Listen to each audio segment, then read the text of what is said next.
என்னை ஆட்கொண்டவரும் நான் செவிக்கிறவருமான ஆண்டவராகிய இயேசு கிறிஸ்துவின் நாமத்தினாலே அன்பினல் வாழ்த்துக்கள்.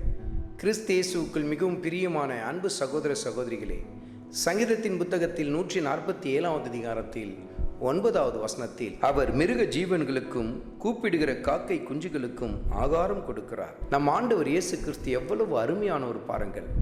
மிருக ஜீவன்களுக்கும் கூப்பிடுகிற காக்கை குஞ்சுகளுக்கும் அவர் என்ன செய்கிறார்? ஆகாரம் கொடுக்கிறார் பாருங்கள்.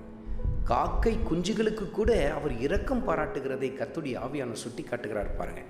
எவ்வளவு அற்பமானவைகள் அவைகள், ஆனால் அவைகளை கூட கர்த்தர் தள்ளிவிடவில்லை. அவைகளின் கூக்குரலுக்கும் கர்த்தர் என்ன செய்கிறார்? செவி கொடுக்கிறார். அருமையான மகனே, அருமையான மகளே, ஒரு காக்கை குஞ்சுகளின் சத்தத்துக்கே நம் ஆண்டவர் இயேசு கிறிஸ்து செவி கொடுப்பார் என்று சொன்னால், உன் கண்ணீரின் ஜெபத்திற்கு, உன் கூக்குரலுக்கு, உன் பெருமூச்சுக்கு பதில் கொடுக்காமல் இருப்பாரா? வசனத்தை குறித்து கொண்டு தியானித்து பாருங்கள். லூக்கா எழுதின சுவிசேஷத்தில் 18வது அதிகாரத்தில் 7வது வசனத்தை குறித்து கொண்டு தியானித்து பாருங்கள். தம்மால் தெரிந்து கொள்ளப்பட்டவர்கள் தம்மை நோக்கி கூப்பிடுகிற அந்த கூக்குரலின் சத்தத்துக்கு கர்த்தர் பதில் கொடுக்காமல் இருப்பாரோ என்று சொல்லி எழுதப்பட்டிருக்கிறது நீங்கள் பார்க்க முடியும்.